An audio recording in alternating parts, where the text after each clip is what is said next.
अस्सलामुअलैकुम नाजरीन, प्रोग्राम हकीकत के साथ मैं हूं आपकी मेज़बान इशाल सुलेमान। नाजरीन, पैसा और ज़मीन इंसान की विरासत होती है और औलाद उसकी वारिस होती है जो उसके बाद उस ज़मीन या पैसे की हकदार होती है। हमारे दीन में औलाद को सदका जारिया भी कहा गया है। नेक औलाद वालिदैन के लिए बाइस रहमत और बुरी औलाद बाइस ज़हमत होती है। ज़मीन और पैसा ही औलाद में दुनियावी खुशियों की वजह बनते हैं और कभी कभी यही चीज़ें उनके दरमियान दुश्मनी पैदा करने का बाइस भी बन जाती हैं।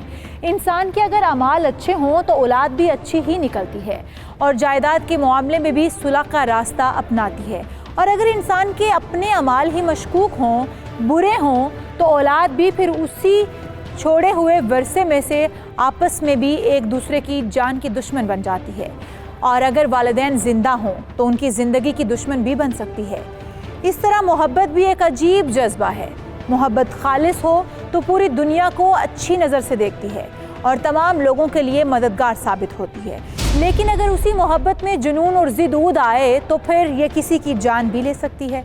किसी भी चीज़ की ज़्यादती वैसे तो नुकसानदेह होती है, लेकिन हमारे मुआशरे में बच्चों की तरबियत और हमारे अपने तौर-अतवार ऐसे हैं कि मुआशरे में बिगाड़ दिन ब दिन बढ़ता जा रहा है। जब हम खुद अच्छे नहीं होते तो मुआशरे को मुफीद अफराद मुहैया नहीं करते और यही अफराद जहाँ मुआशरे के लिए नुकसानदेह होते हैं वहीं हमारे अपने लिए ज़्यादा नुकसानदेह होते हैं। हमारी आज की कहानी भी ऐसे ही शख्स की है जो खुद भी बिगड़ा हुआ था और उसकी औलाद भी उसी की तरह बदतमीज़ थी। और अहम बात ये थी कि उसने जो जायदाद बनाई थी वही उसके और औलाद के दरमियान दुश्मनी की वजह बन गई थी। मोहब्बत ख़त्म हो गई।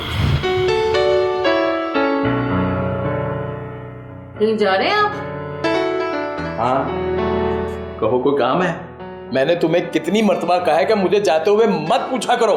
नीलो के बारे में बात करनी थी आपसे। अभी टाइम नहीं है मेरे पास, फिर कभी बात करेंगे। कैसे बाप है आप? बेटी के बारे में बात करने के लिए आपके पास टाइम नहीं है? मैं जैसा भी बाप हूँ। ज्यादा लगाकर बात मत किया करो मुझसे। क्योंकि आपने कभी बात सुननी तो होती नहीं है। इसलिए नहीं सुनी कि मुझे सुनने की आदत नहीं है। तभी तो आप सुधरे भी नहीं है। क्या हुआ है मुझे? हाँ? और हाँ, अगर मैंने सुननी होती ना तो पहले सलमा की सुनता। आज तुम यहाँ मेरे पास ना होती। वो तो जहाँ इंसान के नसीब हो। मैंने तुम्हारे नसीब अपने साथ जबरदस्ती नहीं मिलाए। तुम्हें पहले ही पता था कि मैंने 2 शादियां कर रखी हैं। रहने दे अम्मी, जाने दे अब्बू को, फिर बात कर लेंगे। ओहो, और बेटा तुम ही बोल दो, क्या कहना है बोलो। उसकी शादी की तो बात करनी है आपसे। कैसे करेगी वो आपसे बात? और मुझे मेरी जिम्मेदारियों का पता है। इससे बड़े भी बच्चे हैं मेरे। पहले उनकी शादी होगी फिर इसकी बारी आएगी। इतनी जल्दी भी क्या है? अगर उनके रिश्ते नहीं आएंगे तो क्या ये भी इसी तरह बैठी रहेगी? ओहो, मैंने कहा ना मैं खुद देख लूंगा। अभी मैं मरा नहीं हूं। चले जाए जहां जाना है आपको। पहले भी कभी सुनी है आपने मेरी?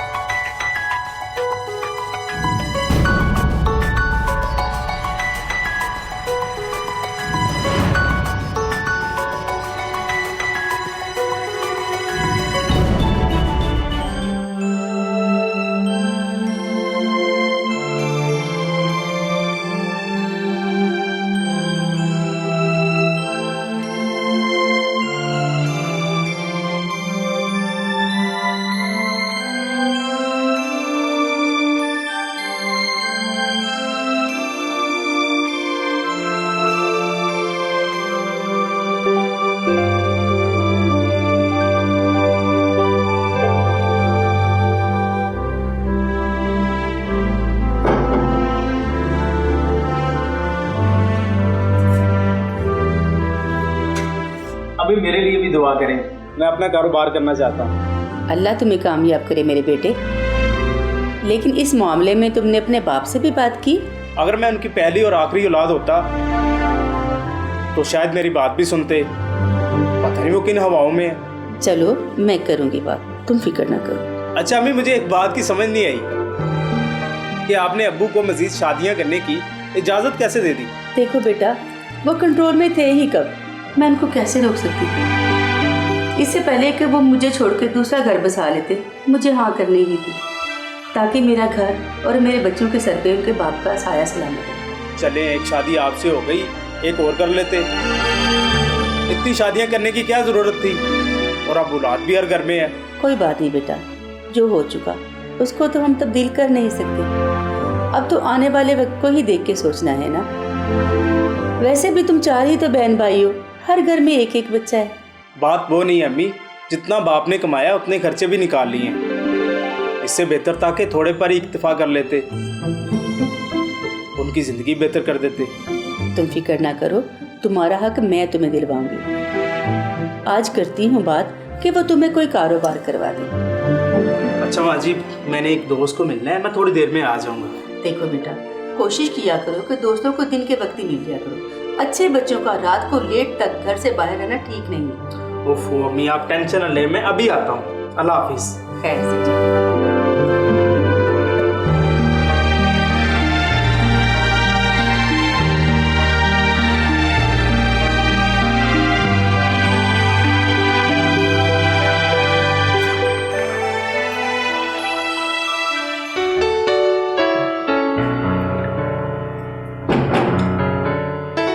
सलमा, क्या हो रहा है? किसके लिए तैयार हो रही हो? अरे बड़ी लंबी उम्र है आपकी, अभी आपको ही याद कर रहे थे। कौन याद कर रहा था मुझे? आपका बेटा, और कौन? कहीं उसके सर पर भी शादी का भूत तो नहीं सवार हो गया? अरे हर वक्त तीखी बातें ना किया करे, वो कोई कारोबार करना चाह रहा है। अच्छा, ये तो अच्छी बात है। तो करे, उसको रोका है किसी ने? बाप की मदद के बगैर कैसे करेगा? जैसे उसके बाप ने किया था। वो आपके जितना होशियार नहीं है। अच्छा ठीक है, लेकिन अभी मेरे पास कुछ नहीं है। कोई कहता है शादी करनी है, कोई कह रहा है कारोबार करना है। मैंने सबका ठेका ले रखा है। जब जिम्मेदारियां उठा रहे थे तब तो नहीं सोचा था, उल्टा मुझे धमकियां देते थे। अब क्या हुआ है? इतनी प्रॉपर्टी है, कुछ बेच के बच्चों पे लगा दो, क्या फर्क पड़ेगा? ये सोचना मेरा काम है, तुम इतनी चालाक ना बनो। मैं खुद देख लूंगा किसके साथ क्या करना है। देखिए, शाहिद आपका बड़ा बेटा है और सबसे पहले उसका हक है, मैं और कुछ नहीं जानती। और मुझे तो सबको देखना है ना, किसको क्या देना है, मैं खुद फैसला करूंगा।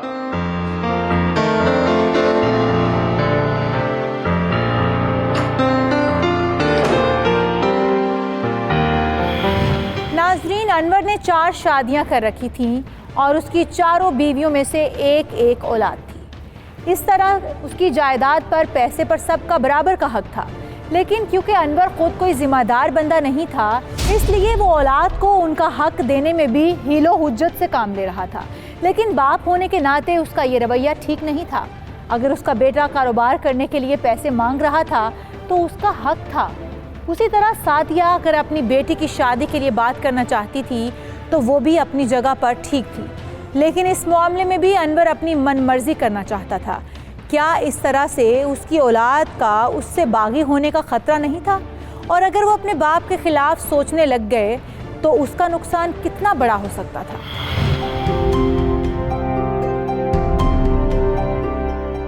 क्या कहते हैं अंकल?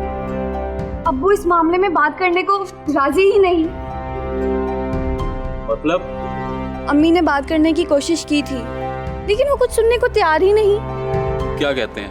कहते हैं मेरी औलाद है, देख लूंगा कब किसकी शादी करनी है, और मुझसे पहले जो भरे हैं उनकी होगी, फिर मेरी बारी आएगी। मुझसे और इंतजार नहीं होता। न तुमने मैराथन रेस में हिस्सा लेना है, मुझसे नहीं होना। कहाँ जाना है? मेरा मतलब है कि अगर उनकी शादी 5 साल ना हो तो मैं और तुम इंतजार करते रहे। मुझसे प्यार करते हो? हाँ करता हूँ, इसीलिए तो यहाँ बैठा हूँ। मेरे लिए 5 साल कवारे नहीं बैठ सकते? हाँ बैठ सकता हूँ, लेकिन बेहतर नहीं है कि ना बैठूं। इंतजार करो, 1-2 दिन में आएंगे तो बात करेंगे। ठीक है, फिल्म देखने चले? अभी आइसक्रीम ही खिला दो, फिल्म अगले हफ्ते पे डाल। चलो फिर चलते हैं आइसक्रीम का। नीलो को अमजद नाम के अपने कज़न से प्यार था और उसी से शादी के लिए नीलो की माँ सादिया अपने शौहर से बात करने वाली थी। लेकिन अनवर ने बात सुनने से वक्ती तौर पर इनकार कर दिया था। अनवर की जिस तरह की तबीयत है, क्या वो कज़न लव मैरिज को पसंद करेगा और क्या उसकी इजाज़त देगा? अमजद और नीलो की मोहब्बत परवान चढ़ पाएगी या नाकाम रह जाएगी?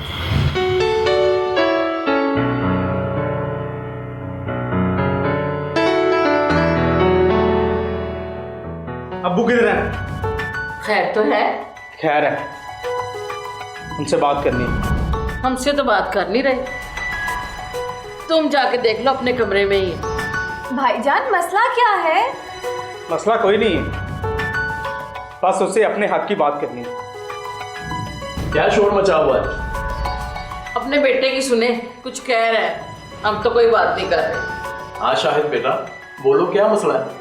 अब्बू मैंने कारोबार करना है, मुझे कुछ पैसे चाहिए। अगर मैं कहूँ पैसे नहीं है तो? फिर मैं यही कहूँगा कि आप अपनी ज़िंदगी में अपनी जायदाद तकसीम करें। तू मुझे बताएगा कि मुझे क्या करना चाहिए? मेरी जायदाद है, मैं तकसीम करूं या ना करूं? तू कौन होता है? मैं इस जायदाद का वारिस हूँ। तुम अकेले ही वारिस नहीं हो, और भी वारिस हैं। जानता हूँ अब्बू, ना तो मैं किसी को अपना हक खाने दूंगा और ना किसी का हक खाऊंगा। बदतमीज, गुस्ताख, तेरी बाप के सामने जुबान चलती है, शर्म नहीं आती तुझे? मारे मारे मुझे, आपका बेटा हूं ना, आप मार सकते हैं मुझे, लेकिन एक बात याद रखिएगा, मैं अपना हक लिए बगैर नहीं रहूंगा, चाहे मुझे इसके लिए किसी भी हद तक जाना पड़े। मेरी जान भी ले लेगा? है? बताओ मुझे, है? बता मुझे, जान भी ले लेगा मेरी?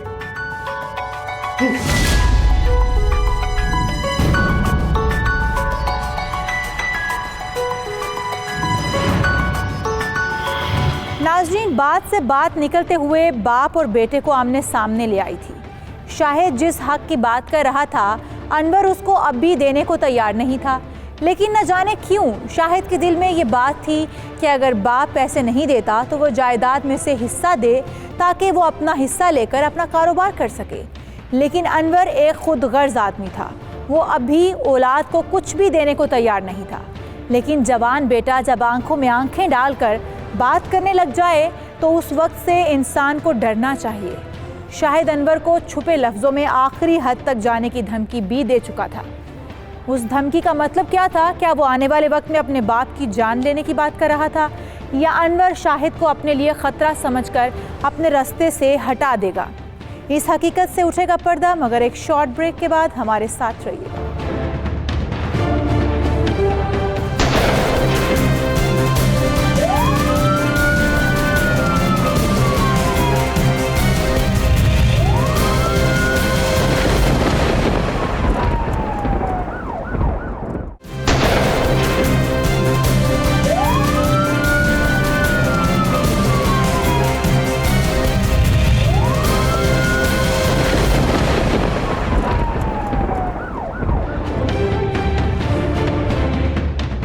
वेलकम बैक नाजरीन। ब्रेक पर जाने से पहले हम बात कर रहे थे अनवर और शाहिद, दोनों बाप बेटे के बीच होने वाले पैसे और जायदाद के लिए तल्ख कलामी की। ये ज़मीन और पैसा हमेशा से फसाद का बायस रहा है। अनवर को चाहिए था कि उसने अपनी ज़िंदगी का बेहतरीन हिस्सा गुजार लिया था। अब वो अपने बच्चों के मुस्तकबिल के लिए कोई फ़ैसला करता, उनकी मदद करता, लेकिन वो ऐसा करने से गुरेज कर रहा था। एक तरफ जवान बेटे को कारोबार करने के लिए पैसे देने से इनकारी था, तो दूसरी तरफ जवान बेटी के जज्बात को समझने से गुरेज कर रहा था। लेकिन इस तरह तो औलाद का अपने ही बाप के खिलाफ हो जाने का खदशा भी था। क्या अनवर इस वाक़े के बाद खुद को बेहतर करेगा या अपनी रविश कायम रखेगा? बेटा, तुम्हें अपने बाप से इस तरह बात नहीं करनी चाहिए थी। ने जो सारी जिंदगी बर्दाश्त किया वो मैं बर्दाश्त नहीं कर सकता। लेकिन वक्त के साथ साथ सब कुछ ठीक हो जाता है। अब्बू हुए वो हर आने वाले दिन के साथ एक नई दुल्हन को लेकर आए हैं और आप देखती रही क्या किया आपने। बेटा, तुम्हारा इस सब से कोई ताल्लुक नहीं है। क्यों नहीं है? अगर उन्होंने दूसरी शादी ना की होती तो उन्हें मेरी अहमियत का अंदाजा होता। अब उनकी और भी औलाद है, मेरी कोई अहमियत ही नहीं। बड़े बच्चे की हमेशा अहमियत होती है। अभी उनको एहसास नहीं हो रहा, लेकिन जल्दी उनको एहसास हो जाएगा। मैं उस वक्त का इंतजार नहीं कर सकता, मुझ में इतनी बर्दाश्त नहीं है। लेकिन मैंने तुम्हारी ऐसी तरबियत नहीं की है। तू तो माँ को भी शर्मिंदा कर रहा है। नहीं अम्मी, मैं आपको शर्मिंदा नहीं करूंगा। मैं ऐसा बाप किसी को बना दे। बेटा, बहादुर वो नहीं होता जो लड़ाई जीत ले, बल्कि बहादुर वो होता है जो वक्त के साथ हालात को समझ ले, गुस्से पर काबू पा ले और अच्छे वक्त का इंतजार करे। मैं आपकी हर बात समझता हूँ माँ जी, लेकिन जब लोग उनके बारे में ऐसी बात करते हैं, उनकी करतूतें बताते हैं, तो मुझे बहुत गुस्सा आता है। मेरा जी चाहता है या तो मैं खुद को मार दूं या फिर ऐसे बाप को मार दूं। देखो बेटा, ऐसा सोचना भी नहीं, वो जैसा भी है तुम्हारा बाप है। इसी बात का तो दुख है कि वो मेरा बाप है। अल्लाह,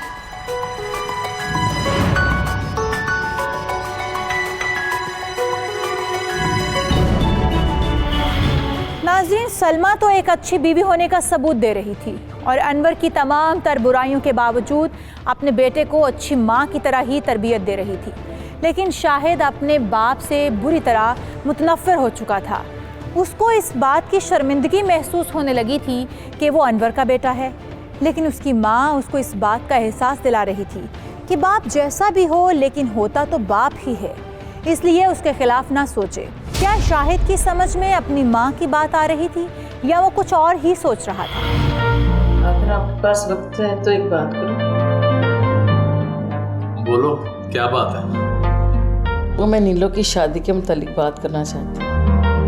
वो तो तुमने पहले भी की थी और मैं उसका जवाब भी दे चुका हूँ। देखिए अनवर, कभी कभी शादी टाइम पे इसलिए भी कर देनी चाहिए ताकि अच्छे रिश्ते हाथ से ना निकल जाएं। अच्छे रिश्ते? किसने भेजा रिश्ता? मैं अमजद की बात कर रही हूँ। अमजद तुम्हारी बहन का बेटा? हाँ हाँ, क्यों, कोई हर्ज है इसमें? तुम चाहती हो या तुम्हारी बहन चाहती है? ना ये मेरी चाहत है और ना मेरी बहन की। तो फिर किसकी चाहत है? ये आपकी बेटी नीलो चाहती है। क्या मतलब? नीलो और? हाँ, नीलो और अमजद एक दूसरे को पसंद करते हैं। देखो, तुम्हें पता है कि मैं प्यार और मोहब्बत की शादी से सख्त नफरत करता हूँ। आपकी और मेरी शादी के मुतालिक आपका क्या ख्याल है? ओहो बेगम, वो जमाना और था। आजकल के लड़के और लड़कियां प्यार मोहब्बत को कुछ और ही रंग दे देते हैं। अब्बू जी, ज़माना कोई भी हो, मोहब्बत मोहब्बत ही होती है। वक़्त के साथ ज़रूरतें ज़रूर बदल जाती हैं, लेकिन फिर भी मैंने ऐसा कुछ भी नहीं किया जिस पे आपको शर्मिंदगी हो। ये क्या काम है कि तुम अपने बाप के सामने जुबान चलाने लगी हो? मैं आपसे सिर्फ हक की बात कर रही हूँ। मैं आपसे जायदाद नहीं मांग रही, सिर्फ अपनी मोहब्बत का हक मांग रही हूँ। इस घर में वही होगा जो मैं चाहूंगा, समझे तुम लोग?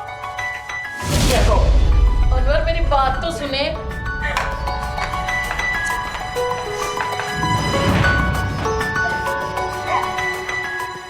अल्लाह अच्छा करेगा, अब तुम परेशान ना होने लो। सादिया ने बड़े प्यार से अनवर से नीलो की शादी की बात करने की कोशिश की थी, लेकिन जैसे ही अनवर को ये पता चला कि नीलो अपनी कज़न से प्यार करती है और ख़ुद शादी की ख्वाहिशमंद है, उसने सख्ती से इनकार कर दिया। अनवर आहिस्ता आहिस्ता अपनी औलाद और अपनी बीवियों को अपने खिलाफ करता जा रहा था। उम्र के इस हिस्से में जहां इंसान को अपने बच्चों और बीवी से बेहतर ताल्लुकात बना लेने चाहिए, वहीं अनवर सिर्फ अपनी ज़िद और ख़ुदगर्ज़ी की वजह से इसमें मुसलसल नाकाम होता जा रहा था। क्या उसका ये रवैया ठीक था या उसका नुकसान उसको आने वाले वक्त में होने वाला था?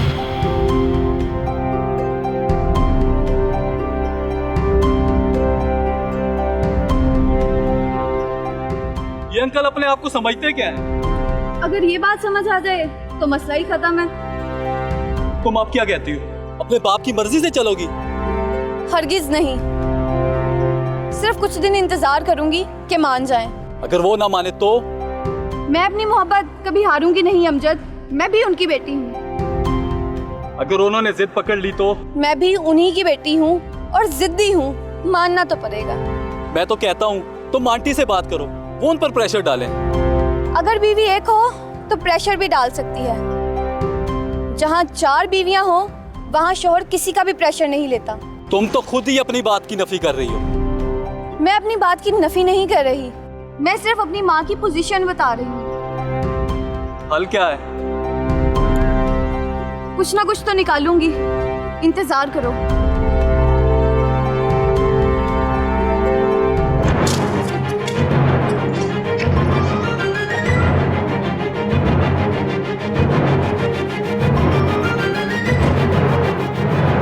क्या बात है? कौन हो तुम? क्या चाहिए?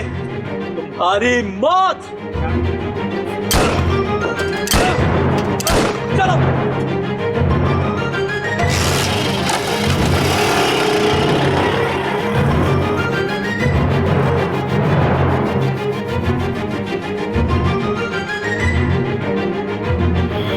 अनवर को किसी ने कत्ल कर दिया था।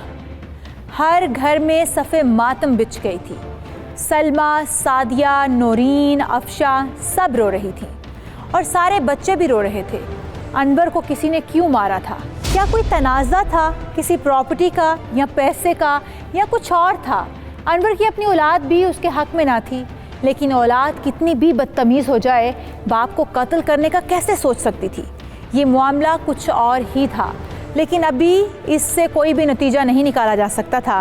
अनवर के कत्ल के पीछे कौन था और किसको क्या फ़ायदा होने वाला था अनवर की मौत से? इस हकीकत से पर्दा उठाएंगे हम, लेकिन एक शॉर्ट ब्रेक के बाद।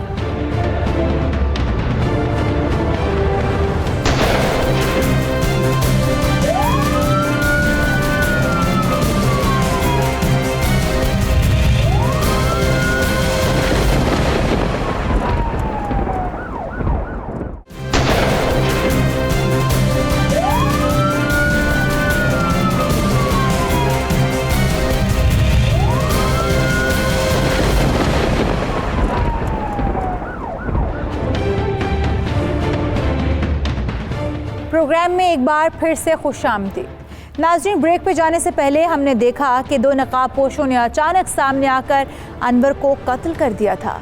अब उसके पीछे मकसद क्या था, उसके बारे अभी कुछ नहीं कहा जा सकता था, लेकिन देखना ये होता है कि उसका सबसे ज़्यादा फ़ायदा किसको होने वाला था। अगर जायज़ा लिया जाए तो शाहिद, जो अनवर का बड़ा बेटा था, वही सबसे ज़्यादा परेशान था बाप की वजह से। अगर किसी और ने अनवर को नहीं मारा तो फिर ये काम शाहिद का ही लग रहा था, क्योंकि वो उससे पहले अपने बाप को धमकी भी दे चुका था। अनवर के कत्ल के बाद अब ये मामला पुलिस का बन चुका था, लेकिन देखना ये था कि FIR के लिए सबसे पहले थाने कौन पहुंचता है। हौसला कीजिए मोहतरमा, पानी पीजिए और तसल्ली से हमें बताइए।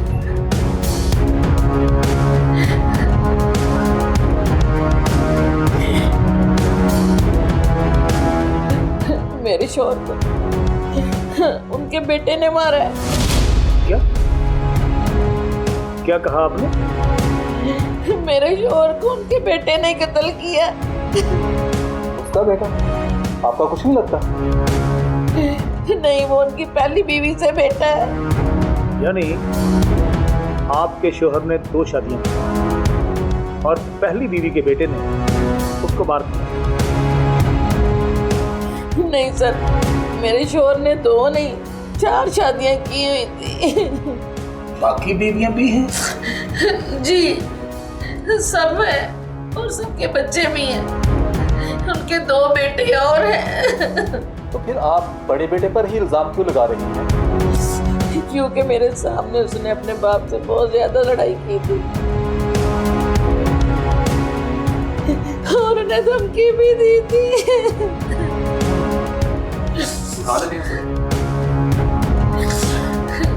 अच्छा, वजह क्या थी? वो उनसे पैसे मांग रहा था और जायदाद में भी हिस्सा मांग रहा था। समझ गया। आप अकमल साहब को डिटेल बताइए। हम इंशाल्लाह आज से ही कार्रवाई शुरू। ठीक है, चले बहन जी।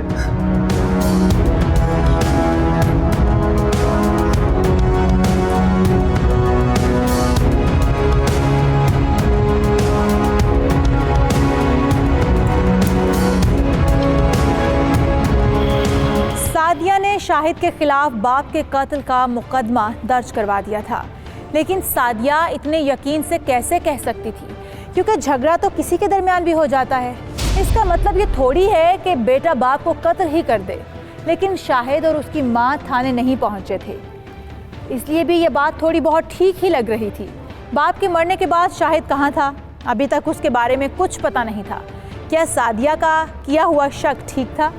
क्या वाकई अनवर जायदाद के चक्कर में अपने बेटे के हाथों कत्ल हो गया था, या फिर मामला कुछ और ही था? पुलिस ने अपनी तफ्तीश का आगाज कर दिया। ये इल्जाम है मेरे बेटे पर। ये तो आप क्या रही हैं? आपके बेटे ने अपने बाप को धमकी नहीं दी थी, लेकिन इसका मतलब ये तो नहीं है कि वो खुद अपने बाप को ही मार दे। हाँ, क्यों नहीं? जायदाद के तनाज़ा पर बहुत कुछ हो सकता है। उसकी तरबियत मैंने की है। वो झगड़ा तो कर सकता है, कत्ल नहीं कर सकता। अगर आपका बेटा मुजरम नहीं, खाला जी है कहाँ? जिस रात उसके बाप का कत्ल हुआ वो उस रात से गायब है कहाँ पे वो किसी काम से इस्लामाबाद गया है। इस्लामाबाद? तो क्या फोन पर उसके बाप के कत्ल होने की इत्तला नहीं दी उसे? वो दरअसल गुस्से में वो फोन घर ही भूल गया। गुस्सा? किस बात का गुस्सा था? वो अपना कारोबार शुरू करने के लिए अपने बाप से पैसे मांग रहा था, लेकिन उसका बाप मान नहीं था रहा। इसका मतलब है कि गुस्सा सिर्फ उसे ही आता है। कोई तो बात है। Yes sir. और खाला जी, आपका बेटा जितनी देर पेश होने में लगाएगा उतना ही मुश्किल में फंसेगा। आप फिक्र ना करें, वो जैसे ही आता है आपके पास आ जाएगा। यही उसके लिए बेहतर है। जितनी जल्दी हो सके उसे पेश कीजिए, वरना अंजाम के खुद जिम्मेदार होंगे। चलो। Yes sir.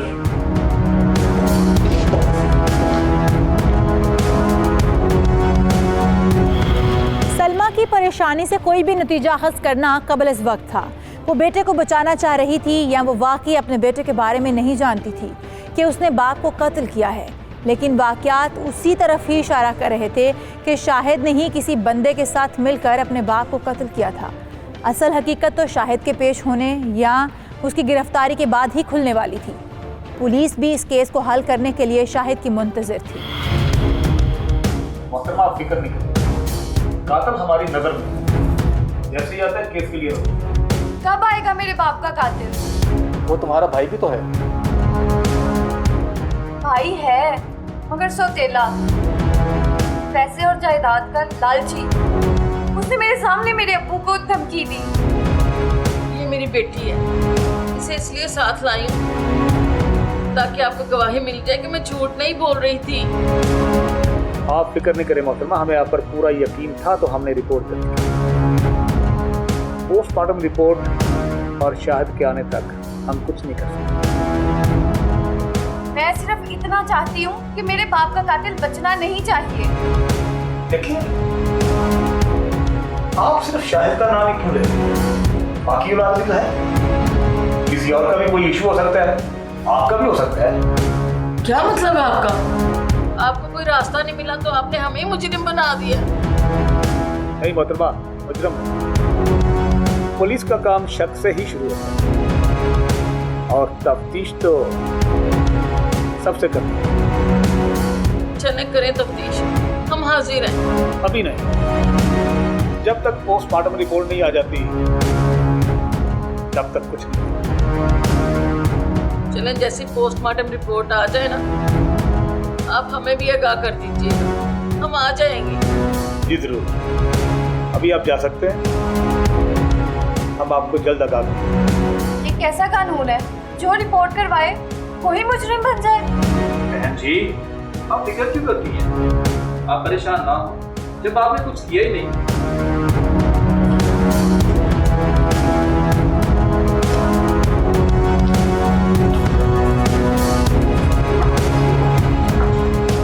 क्यों मम्मी, क्या कहते? सर, आपकी बात 100% तजर्बे की बुनियाद पर है। जब बीवियां 4 हैं और औलाद भी और है तो फिर एक बेटे पर ही शक क्यों? जबकि जायदाद में हिस्सा तो सबको ही चाहिए होता है। ये तो तुम ठीक कह रहे हो। पता किया तुमने कि अनवर किस किस्म का बंदा था? मेरा मतलब है उसका किस किस्म के लोगों में बैठना उठना था। जी सर, कोई ठीक बंदा नहीं था, चक्री और अखड़ मिजाज था और बैरूनी वारदात भी हो सकती है। ठीक है, इस एंगल से भी अच्छी तरह चेक करो और जाए रुकवा पर जाकर तफसील से जाओ, मुमकिन है कोई क्लू मिल जाए। Okay sir.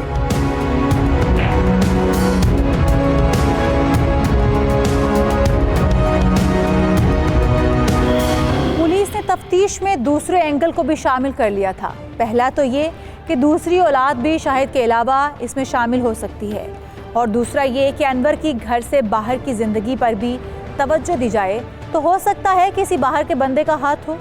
अगर उसकी किसी से लेन देन के मामले पर कोई दुश्मनी हुई तो फिर औलाद पर शक बिला वजह हो सकता है। तफ्तीश अब शायद दुरुस्त एंगल की तरफ जा रही थी। उधर शाहिद भी घर वापस आ गया था और मां से मिलने के बाद उसने भी थाने जाने का फैसला कर लिया था।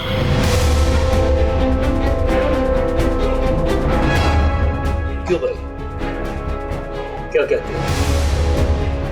मैंने नहीं मारा था, मुझ पे शक किया जा रहा है।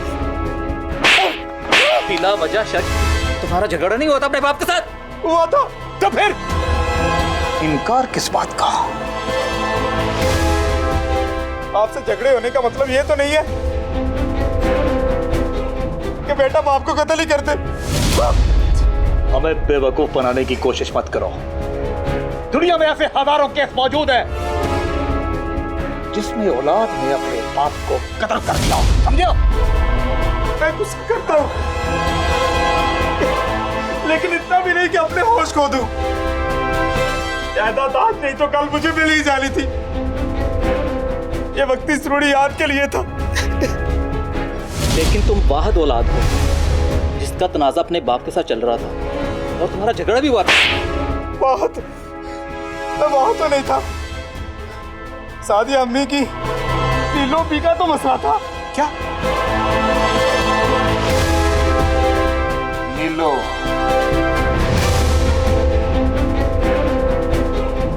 उसका क्या मसला था? वो अपने कजन अमजद के साथ शादी करना चाहती थी और अब्बू को ये बात नामंजूर थी। यानी नीलो अपने कजन के साथ मोहब्बत करती थी और बाप मोहब्बत का दुश्मन था, ऐसे ही है ना? जी जी सर, मैंने खुद अमजद को नीलो के साथ मिलते देखा है।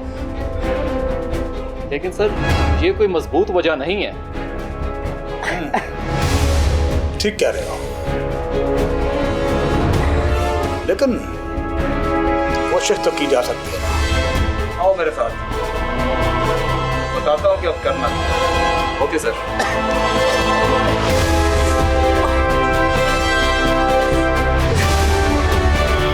कहानी हर लम्हा बदल रही थी और पुलिस को हर बार एक नए एंगल पर सोचना पड़ रहा था। अब शाहिद ने अपनी तरफ तफ्तीश के मुड़े हुए रुख को नीलो की तरफ मोड़ दिया था और एसएचओ ने इस बात का नोटिस संजीदगी से लिया था। क्या शाहिद जो भी कह रहा था सच कह रहा था, या फिर वो सिर्फ अपनी जान छुड़ाने के लिए ऐसा कर रहा था? क्या नीलो अपनी मोहब्बत में इस हद तक जा सकती थी कि अपने बाप को ही मरवा दे? अभी कुछ भी कहना कबल वक्त था। इस हकीकत से हम पर्दा उठाएंगे, लेकिन एक छोटी सी ब्रेक के बाद आप हमारे साथ रहिएगा।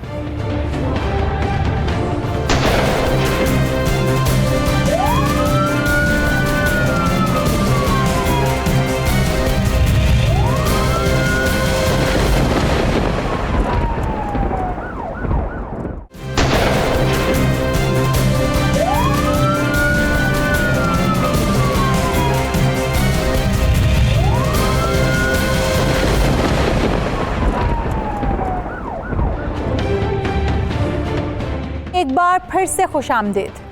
नाजरीन, हम बात कर रहे थे पुलिस की तफ्तीश के रुख मुड़ने का, जो वक्ती तौर पर शाहिद से हटकर नीलो और उसके कज़न अमजद की तरफ चला गया था। पुलिस ने नीलो से तफ्तीश करने की बजाय अमजद को पकड़ लिया था और अपने तरीके से उससे सच उगलवाने वाले थे। क्या वाकई अमजद और नीलो का अनवर के कत्ल में कोई हाथ था, या यहाँ भी पुलिस का सिर्फ टाइम ज़ाया होने वाला था? पोस्टमार्टम रिपोर्ट में भी ये बात सामने आ गई थी कि अनवर के जिस्म में पाई जाने वाली गोलियां किसी एक पिस्तौल से नहीं निकली थीं, बल्कि 2 पिस्तौल थे, और उसका ये मतलब भी साफ था कि मारने वाले भी 2 लोग थे। अगर 2 लोग थे तो वो कौन थे? ये अमजद से मिलने के बाद ही कुछ वाज़ेह होने वाला था।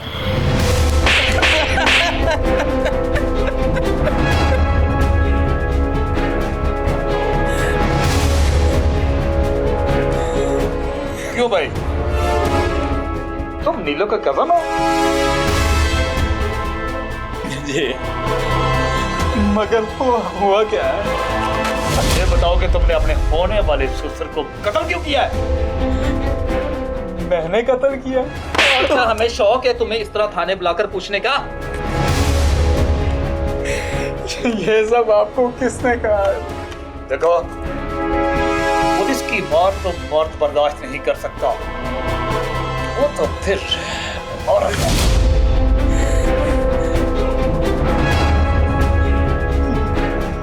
नीलो? हाँ, उसी ने बताना था जिसने तुम्हारे जरिए ये काम करवाया। खुद काम करवा कर मुझे क्यों फंसा रही है? उसी के कहने पे तो किया था मैंने। ओह अच्छा, चलो फिर अब ये भी बता दो कि कब, कहाँ और कैसे किया था, और तुम्हारे साथ वो दूसरा कौन था, बोलो। उसने खुद नहीं बताया कब, कहाँ और कैसे कहा था।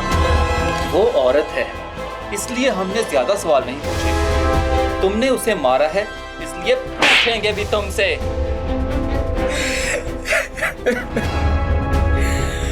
उसके बाप के कत्ल से 2 दिन पहले मुझे मिली थी।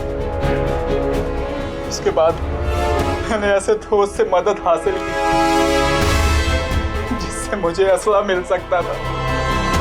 मोहब्बत में अंधे होकर कर दिया सर मैंने।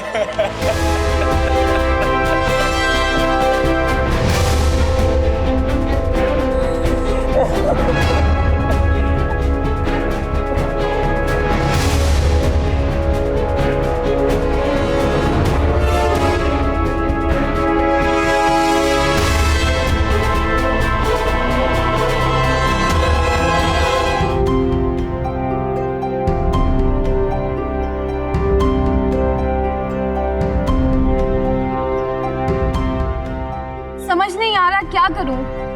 बात क्या है? एक बात बताओ, बोलो। अगर मैं तुम्हें ना मिली तो? ये कैसी बातें कर रही हो? क्यों ना मिली? जो पूछा है उसका जवाब दो। मर जाऊंगा। और अगर कोई मुझे तुमसे जुदा करने की कोशिश करे तो? तो मार दूंगा। और अगर वो मेरा बाप हो तो? क्या? ये क्या कह रही हो? वो कभी भी मेरी शादी तुमसे नहीं करेंगे। उन्होंने इनकार कर दिया है। तुम क्या चाहती हो? जो भी मेरी मोहब्बत की राह में आए उसे खत्म कर दो। मतलब? मुझे बात को दोहराने की आदत नहीं। ठीक है, 2 दिन में तुम्हें पता चल जाएगा।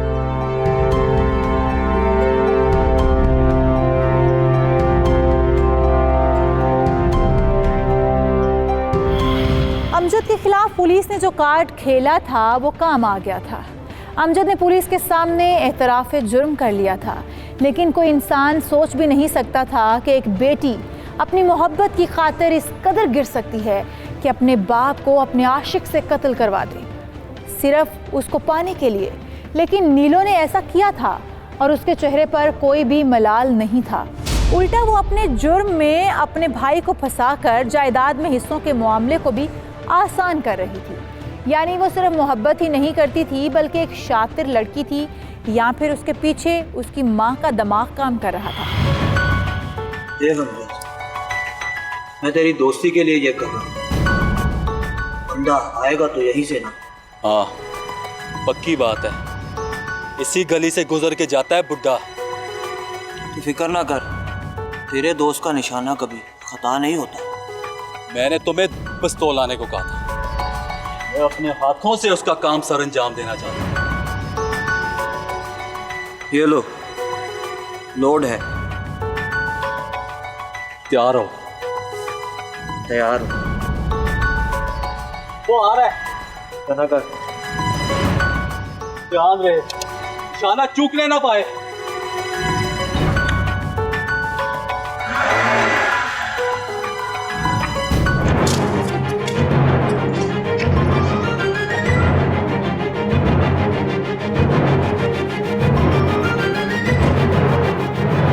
क्या बात है? कौन हो तुम? क्या चाहिए? तुम्हारी मौत।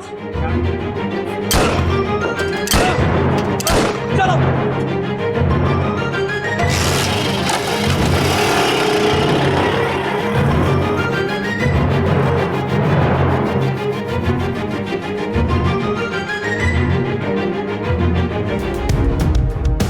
जी सर, कुछ पता चला?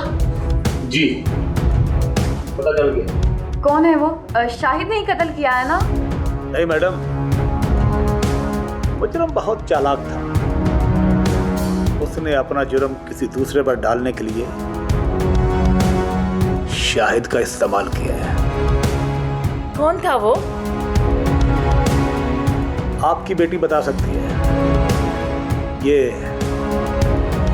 बड़ी अच्छी तरह जानती है उसे। मैं? जी आप बता दें अपनी माँ को, क्यों मरवाया तुमने अपने बाप को? क्या बेहूदगी है? आप मेरी फूल जैसी बच्ची पर इल्जाम लगा रहे हैं। इल्जाम नहीं मैडम, हमारे पास सबूत मौजूद है। अकमल भैया इनको ऐसे समझ नहीं आता। अमजद को लेके आओ। Okay sir.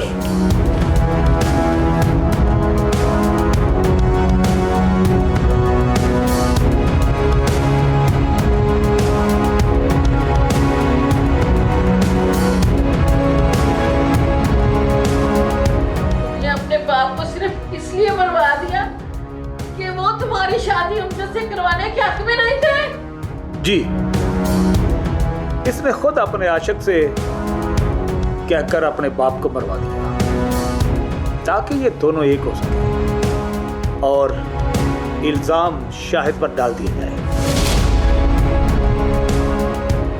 क्योंकि इसके पास एक वाकया मौजूद था कि उसने अपने बाप को जान से मारने की धमकी दी थी। वैसे ये दहीन काफी है।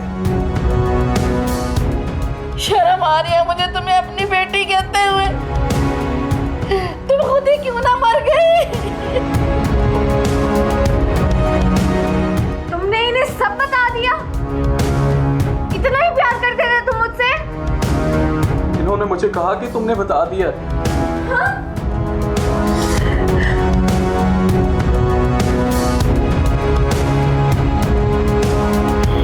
कहते हैं अगर पुलिस केस हल करने पे आ जाए तो मुजरिम कितना ही चालाक क्यों ना हो, पुलिस के हाथों से बच नहीं सकता। यही हुआ था नीलो के साथ भी। उसने समझा था कि वो छोटी छोटी बातों की बुनियाद पर अपने भाई पर इस चीज़ का इल्ज़ाम लगा देगी, लेकिन उसको अंदाज़ा नहीं था कि सच और हकीकत खुलकर एक दिन सामने आ भी जाएगी। बाप बुरा ही था, इसलिए उसका अंजाम भी बुरा हुआ, लेकिन औलाद होने के नाते नीलो से इस बात की उम्मीद नहीं थी। उसकी माँ भी परेशान और हैरान थी कि उसकी बेटी ने मोहब्बत में अंधे होकर इस कदर संगीन जुर्म कर लिया था। अनवर अपने किरदार और औलाद की परवरिश की वजह से मर चुका था और बेटी सलाहों के पीछे थी। ज़ाहिरी तौर पर जायदाद का केस नजर आने वाला यह कत्ल मोहब्बत की भेंट चढ़ गया था। ये कैसी मोहब्बत थी जिसको आशिक तो नज़र आ रहा था, लेकिन जिस बाप ने पाल पोस कर बड़ा किया था वो नज़र नहीं आ रहा था। हमें हमेशा इस बात का ख्याल रखना चाहिए कि अगर हम दौलत कमा भी रहे हैं तो भी अपनी औलाद की अच्छी तरबियत हमारी जिम्मेदारी है। अच्छी औलाद आपके दुनियावी माल से 1000 दर्जे बेहतर है, लेकिन हम सबको पहले अपने अखलाक भी ठीक करने होंगे। अपना बहुत सारा ख्याल रखिएगा। अगले प्रोग्राम में फिर मुलाकात होगी। तब तक अपनी मेज़बान इशाल सुलेमान और टीम हकीकत को दीजिए इजाज़त। अल्लाह ने के बाद।